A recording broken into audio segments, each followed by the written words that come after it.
Two Kangsabati dam এসে পৌঁছালাম মুকুটমণিপুরে। আর মুকুটমণিপুর রাইটে যেতে হবে। মুকুটমণিপুর হচ্ছে আমাদের টোটাল এখান থেকে 69 কিলোমিটার। দেখেন অনেক দোকান, পোড়ামাটির তৈরি সব। এই হলো এন রুট, রাসমঞ্চের ভিউ। শহর বিষ্ণুপুর সিটি রয়ে গেছে মাত্র 7 কিলোমিটার। সবার লাস্টে গোপ্রো কতটা দেখাতে পারছে, একদম লাস্টে দেখো ফরেস্ট দেখা যাচ্ছে, মানে স্টার্ট হলো।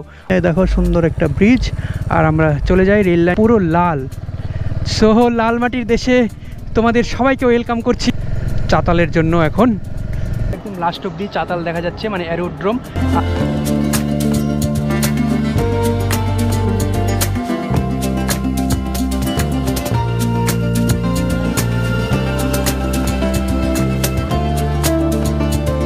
হচ্ছে জয়পুরের forest. So come back again.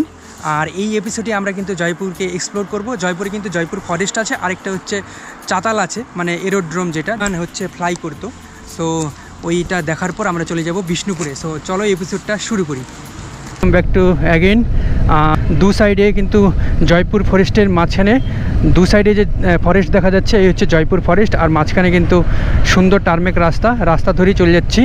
আর এখানে জয়পুর থেকে বেরিয়ে আজকে জয়পুরকে একটু এক্সপ্লোর করব। সো চলো, আবার নতুন একটা এপিসোডে, নতুন একটা ব্লগে সবাইকে স্বাগত। গত পর্ব নিশ্চয়ই তোমরা দেখে নিয়েছো। গত পর্বে আমরা এসে হচ্ছে রায়গঞ্জ থেকে জয়পুর বাঁকুড়া রাইড করে। সো দারুণ একটা রাইড হয়েছিল। আর এই ব্লগে টোটাল জয়পুর থেকে বিষ্ণুপুর হয়ে ইচ্ছা আছে দেখি মুকুটমণিপুর অবধি এই ব্লকটাতে যাওয়ার। সো চলো দেখা যাক। আর মোটামুটি জয়পুর যে মেন প্রপার ছোট্ট টাউন আছে, টাউন থেকে জয়পুর ব্লক আর কি। সো জয়পুর ব্লক থেকেই কিন্তু জয়পুর ফরেস্টের শুরু হয়। আর সামনে চাতাল আছে, সোজা একটু সামনে গিয়ে বাঁদিকে যেতে হবে, লেফট নিতে হবে। একজন লোকালের কাছ থেকে শুনেছি একটা ছোট ব্রিজ টাইপের আছে। সো ওই ব্রিজ থেকে কিন্তু লেফট নিয়ে নেব দেওয়া আছে। সেই জায়গাটা জুড়েই কিন্তু দেখো এদিকে হচ্ছে ডিয়ারগুলো ক্রস করে। সো বেশ, এই যে এখানে একটা সিম্বল দেওয়া আছে, drive slow deer crossing. Phone করেছিলাম বনলতা থেকে শুরু করে দেখো বনশ্রী রিসর্ট, মানে মৌলিশা রিসর্ট, একটা রিসর্টেরও মানে ইসে ছিল না, মানে রুম ফাঁকা ছিল না। মানে কালকে এতটাই প্যাকড আপ ছিল, আজকে 25শে ডিসেম্বর। সো তার জন্য কিন্তু বর্ষাকালে এলে এই জায়গাটা কিন্তু বেস্ট মজাদার লাগে। তো এই নালা থেকে চাতাল যাওয়ার জন্য দেখো এদিকে আরণ্যক ইকো রিসোর্টও আছে। ওই নালা থেকে এই নতুন গ্রাম যে আছে, এখানে যাওয়ার পর এই নতুন গ্রামেই হচ্ছে, নতুন গ্রামটা পার করেই কিন্তু চাতালটা আছে। সো চলো নতুন গ্রামের দিকে লেফট নিয়ে নিলাম। আর আগে দেখে আসি চাতালটা, তারপরে এরপরে আমরা বিষ্ণুপুরে যাব। আর মেন রাস্তা থেকে একটু ছোট রাস্তাতে ঢুকলাম। আর দুদিকে কিন্তু ফরেস্ট এখনও চলছেই, কারণ অনেকটা এলাকা জুড়েই এই ফরেস্টটা আছে। আর এই ঝিলের জলটা, মানে নালার জলটা কিন্তু এখন শুকিয়ে গেছে। সো চাতালটাকে এক্সপ্লোর করে আসি চলো। মানে অনেক দিনের ইচ্ছে যে এখানে জয়পুরে এসে এইখানে আসবো। মানে এমনিতে সেরকম কিছু নেই, কিন্তু একটা দ্বিতীয় বিশ্বযুদ্ধের সময় তৈরি করা একটা রানওয়ে, মানে এখনও অটুট অবস্থায় আছে বা কেমন অবস্থায় আছে সেটাই দেখার খুব ইচ্ছে।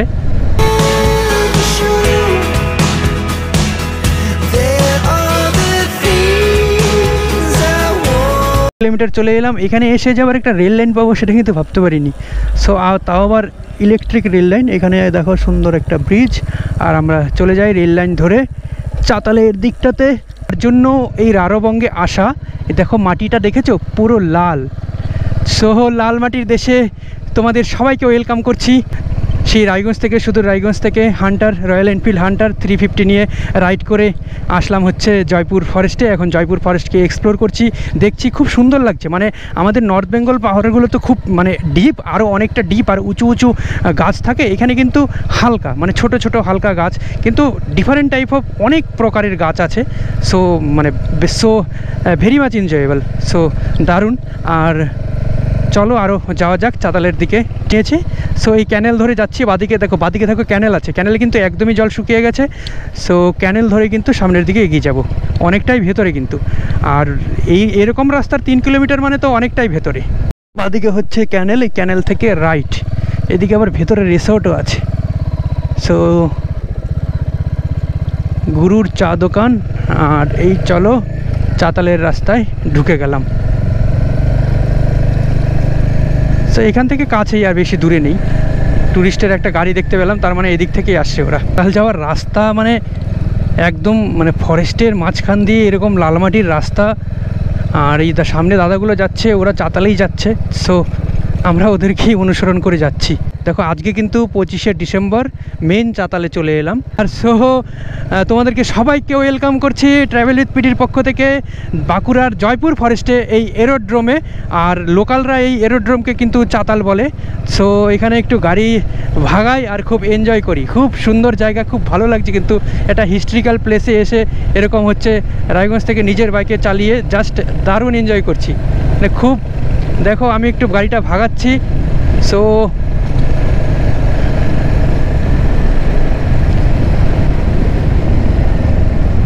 এই সেই বিখ্যাত চাতাল, যার জন্য আমরা বাইকাররা যারা রাইড করি তারা কিন্তু কলকাতা বলো বা সেই নর্থ বেঙ্গল বা শিলিগুড়ি থেকে, মালদা থেকে, বহরমপুর থেকে এই চাতালে আমরা কিন্তু ঘুরতে আসি, ঠিক আছে। সো আজকে কিন্তু এখানে অনেক বাইকাররা এসে হচ্ছে সেই আনন্দ নিচ্ছে, মজা নিচ্ছে। যা ড্রোন থাকলে যা লাগতো না এখানে উপরটা, দুদিকে পুরো ফরেস্ট আর মাঝখানে এরকম বুক চিরে এত সুন্দর চাতাল, মানে জাস্ট অসাম, কিন্তু অসাম, মানে দারুণ। লেন্থে একদম অনেকটাই, প্রায় অ্যাপ্রক্স 2 কিলোমিটার হবে। সো সেই রানওয়ে ধরে, মানে এরোপ্লেনে যখন কিছুদিন আগেই কেদারনাথ গিয়েছিলাম, এরোপ্লেনের রানওয়ে দিয়ে এরোপ্লেনটা যাচ্ছে, আর এখন বাইক চালিয়ে রানওয়ে দিয়ে যাচ্ছি। দারুণ ব্যাপার না? মানে এদিকেও বিস্তৃত চাতাল আর এদিকেও বিস্তৃত চাতাল। সো তোমাদেরকে ওয়েলকাম করি দুই দিক থেকে। হচ্ছে 1938 সালে তৈরি এই এরোড্রোম, মানে বাংলা এখানে যারা লোকাল আছে তারা কিন্তু চাতালই বলে, কারণ চাতাল মানে হচ্ছে শক্ত সিমেন্টের, একদম সিমেন্টের তৈরি করা। তো সো দুই দিকেই, এদিক থেকেও ওয়েলকাম আর এদিক থেকেও ওয়েলকাম। সো জয়পুরে এসে কিন্তু এটা কিন্তু কেউ মিস করবে না তোমরা, জাস্ট মানে অসাধারণ। আর এখানে কিন্তু বাইকটা কিন্তু রাইড করতেই হবে ভাই, দারুণ দারুণ। মোটামুটি কিন্তু চাতালটা এইখান থেকে বুঝতে পারবে যে এন্ড কোথায়, মানে ওইদিকে একদম সবার লাস্টে গোপ্রো কতটা দেখাতে পারছে, একদম লাস্টে দেখো ফরেস্ট দেখা যাচ্ছে, মানে স্টার্ট হলো দিকটাতে হচ্ছে, ওইখানেও দেখো ফরেস্ট দেখা যাচ্ছে। এই হচ্ছে চাতাল। দেখো আমি কিন্তু হেলমেট পরে গোপ্রো সেট আপ করে পুরো হাঁটছি চাতালে। আর তোমাদেরকে যেটা বলছিলাম, দেখো মানে এত শক্ত, মানে সেই 1938 সালেই, মানে যুদ্ধ, সেকেন্ড ওয়ার্ল্ডের সময় যুদ্ধের যে যুদ্ধ বিমানগুলো আছে সেখানে, এখানে ফ্লাই করানো থেকে শুরু করে, ল্যান্ডিং থেকে শুরু করে, যুদ্ধের বারুদ ভরা থেকে শুরু করে যাবতীয় কাজকর্ম কিন্তু এই ওয়ারেজে করতো। আর এই হান্টার 350, সো এইটাকেই কিন্তু চালিয়ে রায়গঞ্জ থেকে এলাম জয়পুর ফরেস্টের এই এরোড্রোমে, মানে চাতালে।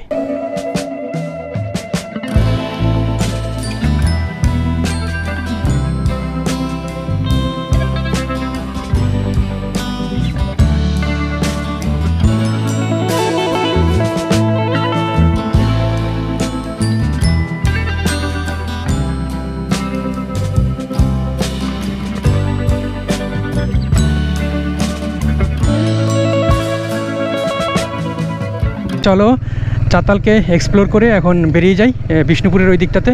এখানে কিন্তু অনেকটাই সময় অতিবাহিত করলাম, মানে হিস্ট্রিক্যাল প্লেস, অনেকটা সময় অতিবাহিত করলাম।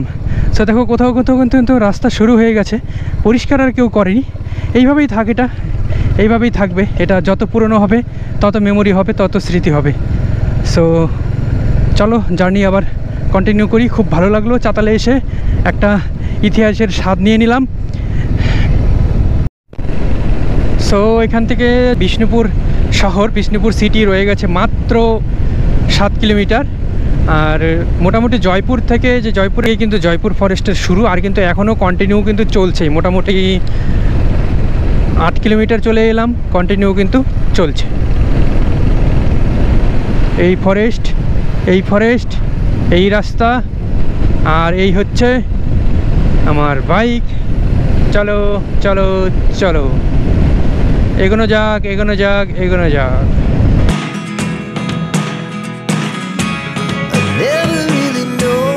চলে যাবে পুরুলিয়ার রাস্তা। আর এই বিষ্ণুপুরের গেট দেখো খুব সুন্দর। এই হচ্ছে বাঁকুড়া, এই সোজা চলে গেল বিষ্ণুপুর। আবার এই দিকটাতে যাবে হচ্ছে পুরুলিয়া, এদিক দিয়েও হয়ে পরে পুরুলিয়া যাওয়া যাবে, মানে অযোধ্যা এদিক দিয়েও যাওয়া যাবে, পরে এসে ব্যাক করে এসে এদিক দিয়েও যাওয়া যাবে, মেদিনীপুরও আছে এদিক দিয়ে, মেদিনীপুরও যাওয়া যায়। সো এখন আপাতত বিষ্ণুপুরের টাউনের ভেতরে ঢুকি। সো প্ল্যান ছিল হচ্ছে জয়পুর থেকে জয়পুরকে এক্সপ্লোর করে মুকুটমণিপুর যাব। তো যেহেতু বিষ্ণুপুরের কাছাকাছি হয়েই যাব, তো বিষ্ণুপুরের 1-2টা জায়গা এক্সপ্লোর করব। মানে বেশ বিষ্ণুপুরটাও তো ইতিহাস প্রসিদ্ধ একটা জায়গা। মল্ল রাজাদের এখানে শাসন ছিল বিষ্ণুপুরটাতে, তো মল্ল রাজারা এখানে অনেক কিছুই বানিয়েছিল, তো তারই কয়েকটা নিদর্শন দেখব। এই নিলাম লেফট। সো চলো, অলিগলি ধরেই যেতে হবে। আসল কথা, বিষ্ণুপুরে এসে কিন্তু একটা টোটো নিয়ে নিলে বিষ্ণুপুরের 7-8টা সাইট সিনিং আছে, স্পট আছে, সবগুলোই কিন্তু সুন্দর করে ঘুরে নেওয়া যায়। সো বাইকে এসছি, বাইকে গুগল ম্যাপের হেল্প নিয়েই দেখতে হবে। রাসমঞ্চ দেখা যাচ্ছে, আর এখানে ওই রাস্তা দিয়ে এসে একটু অনেকটা এসে হচ্ছে এখানে দেখো বিশাল বড় পার্কিং স্পেস আছে। আজকে 25শে ডিসেম্বর, মানে অনেক ভিড়। আর এখানে হচ্ছে এই 10 টাকার বিনিময়ে বাইকটা এখানে পার্ক করলাম। সো একটু দেখে আসি ঝটপট করে।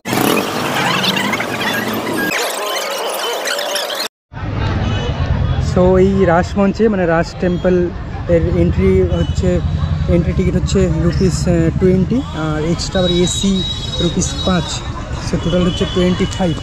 আর এই হলো এন রুট, রাসমঞ্চের ভিউ। এখানে কিন্তু 108টা গেট আছে। তো আমি যেহেতু গোপ্রো নিয়ে ঢুকলাম, আমাকে বললো ভেতরে ভিডিও করা বারণ, এমনি মোবাইলে বললো করা যাবে। আর বেশ 1600 সালে নির্মিত মল্ল রাজাদের দ্বারা তৈরি রাসমঞ্চ। সেই সময় যখন রাস উৎসব হতো, এই আশেপাশের যে রাসমঞ্চগুলো ছিল, সেই রাসমঞ্চ থেকে কিন্তু রাধাকৃষ্ণের যে বিগ্রহগুলো একসাথে সব এখানে নিয়ে এসে এখানে একটা বড় উৎসব পালিত হতো এই রাসমঞ্চ।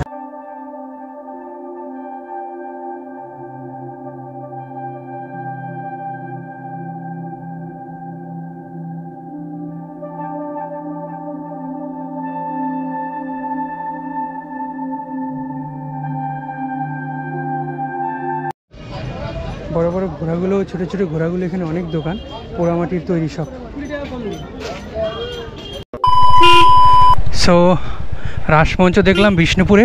আর হচ্ছে এই মদনমোহন মন্দিরও কিন্তু এই মদনমোহন মন্দির বিষ্ণুপুরের বিষ্ণুপুরে যে সমস্ত এই মানে 10 থেকে 12টা স্পট আছে, সবই কিন্তু এই মল্ল রাজাদের আমলেই তৈরি।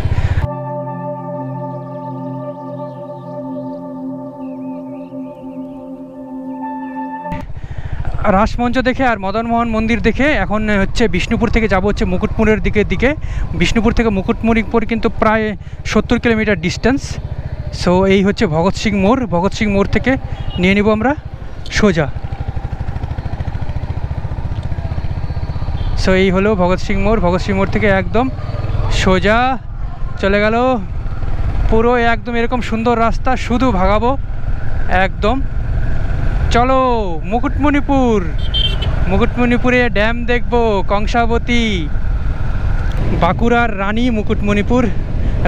মুকুটমণির নাম অনুসারেই কিন্তু মুকুটমণিপুর নাম হয়েছে। তো জায়গাটার সাথে কিন্তু বাঁকুড়ার রানী কম্পেয়ার, যে মানে বাঁকুড়া যেরকম একটা রাজ্যের যে রাজার আমলে একটা রানী যেরকম খুব সুন্দর হয়, সেরকমই কিন্তু মুকুটমণিপুর বাঁকুড়ার মধ্যে কিন্তু সবচেয়ে সুন্দর জায়গা। আর তার জন্যই কিন্তু রানীর নাম হয়ে মুকুটমণিপুর নাম হয়েছে। হচ্ছে আমরা যেই রাস্তা থেকে এলাম 65 কিলোমিটার, বাঁকুড়া চলে যাবে 32 কিলোমিটার, আর গড়বেতা 28 কিলোমিটার। মানে মুকুটমণিপুর যাওয়ার জন্য কিন্তু এখান থেকে আমরা হচ্ছে লেফট নিব, আর লেফটের রাস্তাটা ধরে কিন্তু আমরা মুকুটমণিপুর যাব। বিষ্ণুপুর থেকে বেরোনোর পথে, মুকুটমণিপুর যাওয়ার পথে জাস্ট বিষ্ণুপুর ক্রস করি 5 কিলোমিটার দূরে হচ্ছে যে জাংশন থেকে বাঁকুড়া আর মুকুটমণিপুরের রাস্তা ডিভাইড হয়ে যাচ্ছে, সেখানে এসে এই যে সাউজি হিন্দু হোটেল আছে, নর্মাল হোটেল ঠিকঠাকই। এখানে হচ্ছে লাঞ্চ করে নিলাম আজকের। আর লাঞ্চে ছিল হচ্ছে এমনি ভেজ থালি অর্ডার করেছিলাম, ভেজ থালির সাথে হচ্ছে আমি ডবল ডিমের অমলেট নিয়েছি। সো ঠিকঠাকই ছিল। আসার কথা হচ্ছে সকাল থেকে কিছু খাইনি, আর প্রচুর খিদে পেয়ে গেছিলো, খাওয়ার সময়ই হয়নি। এখন শুধু খাওয়ার কাজটা হয়ে গেল, আর এরকম সুন্দর রাস্তা ধরে এখন শুধু 70 কিলোমিটার দূরে ছুটবো মুকুটমণিপুরের উদ্দেশ্যে। দেখি আজকে মোটামুটি এখন বাজে হচ্ছে 1:45। তো মোটামুটি চেষ্টা করব, ইচ্ছে আছে মুকুটমণিপুরেই থাকার, কারণ আজকে মুকুটমণিপুর থাকবো, কালকে আবার নতুন একটা জায়গার উদ্দেশ্যে বেরিয়ে পড়বো। রাস্তা কিন্তু পুরো চকাচক রাস্তা, মানে এই রাস্তাটা যে মেন রাস্তা ছিল, মানে খড়গপুর যেখান থেকে একটু আগেই জাস্ট 5-7 কিলোমিটার আগেই একটা জাংশন ছিল যেখানে স্ট্রেট চলে গিয়েছিলো খড়গপুর, মানে যেদিন হচ্ছে যদি দীঘা যাই, দীঘা প্ল্যান করে এই ট্রিপে দীঘারও প্ল্যান আছে। সো দীঘা যখন যাব তখন তো খড়গপুর হয়ে যেতে হবে। সো খড়গপুর এর ওই জাংশনটা থেকে এসেই পকেটের রাস্তাতে ঢুকলাম, মানে বাঁকুড়ার মুকুটমণিপুরে যাওয়ার দিকটাতে। সো এই রাস্তার কন্ডিশনও কিন্তু দেখো ঝাঁকাঝাঁক রাস্তা, মানে এখানে গাড়ি কিন্তু বহুত স্পিডে ছোটানো যাবে, কিন্তু একটু চওড়াটা কম, আর মাঝে মধ্যে একটু লোকালয়ে আসলে যেটা একটু সাবধানে বাইক রাইডটা করতে হবে। আর এমনি বাকি এখানে গাড়ি চালিয়ে নিঃসন্দেহে মজা পাবে, দারুণ। মানে পুরো এই চত্বরটা কিন্তু ফরেস্ট কোর এরিয়া সম্পূর্ণটাই, মানে এর মধ্যে এই জঙ্গলে কিন্তু হাতিরও দেখা মেলে। তো সো দেখো জাস্ট এবার ভিউটা কেমন আসছে, অসম্ভব সুন্দর আসছে। মানে আমি তো ফিল নিচ্ছি, জাস্ট এখন যাচ্ছি পুরো রাইডিং জ্যাকেট পরা আছে, হালকা হালকা ভেতরে হাওয়া ঢুকছে, ফরেস্টের মৃদুমন্দ ঠান্ডা হাওয়া, মানে জাস্ট গরম থেকে ভেতরে ঢুকলাম একটু ঠান্ডা ঠান্ডা ওয়েদারে, অসম লাগছে। দেখো এই এক্ষুনি ক্রস হলো একটা কাঠবিড়ালি। গভীর জঙ্গল, গভীর জঙ্গল। ওই সীতা ফলস, জোনা ফলস দেখতে গিয়েছিলাম, সো বা হুডরু ফলস। মেন রাঁচি টাউন থেকে যখন এই ফলসগুলো দেখতে গেছিলাম 35 কিলোমিটার দূরে। সো একদম ঝাড়খণ্ডের সেই রাস্তাটাই একদম এই রাস্তাটার মতন লাগছে, মনে হচ্ছে না আমি বাঁকুড়াতে গাড়ি চালাচ্ছি। আর ঝাড়খণ্ড, বাঁকুড়া, পুরুলিয়া এগুলো তো সব পাশাপাশি, তার জন্য ঝাড়খণ্ডের যেই ফরেস্ট আছে মানে এরকমই নিচু নিচু গাছ, তো তার ছোঁয়া কিন্তু এদিকের ফরেস্টেও আছে। দেখো যখন তোমাদের দেখিয়েছিলাম তখন কিন্তু শুধু দুধারে ন্যাশনাল হাইওয়ে, আর এখন যত এপিসোড দেখবে সব দুধারে কিন্তু তোমরা ফরেস্ট দেখতে পারবে। এই যে যেরকম এখন বুক চিরে চলে গেছে সুন্দর টার্মেক রাস্তা, আর হচ্ছে একবারে ফরেস্ট। মানে রাস্তাটা দেখেছো, মনে হচ্ছে রানওয়ে, মানে এখানে পুরো প্লেন নামিয়ে দিতে পারবে, এত সুন্দর রানওয়ে। আর আজকে আমরা সবচেয়ে মানে বছরের পিক টাইম যেটা হয় আর কি, 1 জানুয়ারি আর হচ্ছে 25শে ডিসেম্বর, মানে সবচেয়ে পিক সময়। মানে একটা জায়গায় কোনো জায়গায় হোটেলের রুম পাওয়া যাচ্ছে না, মানে পেলেও খুব কস্টলি। মানে যেরকম প্রপার জয়পুরে পাইনি, কোতুলপুরে থেকেছি, এখন মুকুটমণিপুরে থাকার ইচ্ছা আছে, কিন্তু ওখানে অল্প কয়েকটা হোটেল আর লজ আছে। সো দেখা যাক। এক জায়গায় ফোন করেছিলাম, বললো একটা রুম হবে, কিন্তু সন্ধ্যাবেলা, মানে বললো সন্ধ্যাবেলা হবে, কি জানি, বুঝতে পারলাম না ব্যাপারটা। চলো যাওয়া যাক। মুকুটমণিপুরে অনেক অ্যাক্টিভিটি আছে, বোটিং আছে, ভিউ পয়েন্ট আছে, ড্যামের একটা শিব মন্দির আছে, সো পাহাড় আছে, অনেক জায়গা আছে, অনেক জায়গা দেখার মতন। আবার সিধা যাব মুকুটমণিপুর। যত একবার বিষ্ণুপুর থেকে চলে এসে মুকুটমণিপুরের মেন রাস্তাটায় উঠে গেলে এরপর যতগুলো রাস্তা আসছে, যতগুলো জাংশন আসছে, সব ডান দিক দিয়ে বাঁকুড়া, আর হচ্ছে সব করা আছে, মানে গোল জাংশন একটা ডান দিক দিয়ে বাঁকুড়া যাচ্ছে, আর বাঁ দিক দিয়ে ছোটো ছোটো বিভিন্ন গ্রামের সাইডটাতে চলে যাচ্ছে, আর সোজা চলে যাচ্ছে কিন্তু মুকুটমণিপুরের রাস্তা। একদম ইজি, একদম সহজ রুট। দেখো কতগুলো ভেড়া একসাথে যাচ্ছে, গরু, ভেড়া আর ছাগল, মানে পেছনে গরু, মাঝে ভেড়া, আর এখানে ছাগল। আর ইচ্ছের সুন্দর রাস্তা। দেখো গাছটা দেখেছো, মানে গাছের শেকড়টা পুরো পেঁচিয়ে একদম কেমন করে উঠেছে, মানে খুব সুন্দর। আর সেই পিকনিকের মরশুম, মানে এইখানে তো অনেকই জনই পিকনিক করতেছে, সব বাইকার না, সব বাইকে এসছে পিকনিক করতে, বাইকে করে জিনিসপত্র নিয়ে এসে। গনগনি লাগছে, গনগনি, লালমাটি গেল, আর সোজা যাবে রানীবাঁধ, আর এটা হচ্ছে খাতরা, মানে আর রাইট টার্ন, দেখো রাইট টার্ন হচ্ছে এখান থেকে 7 কিলোমিটার হচ্ছে মুকুটমণিপুর।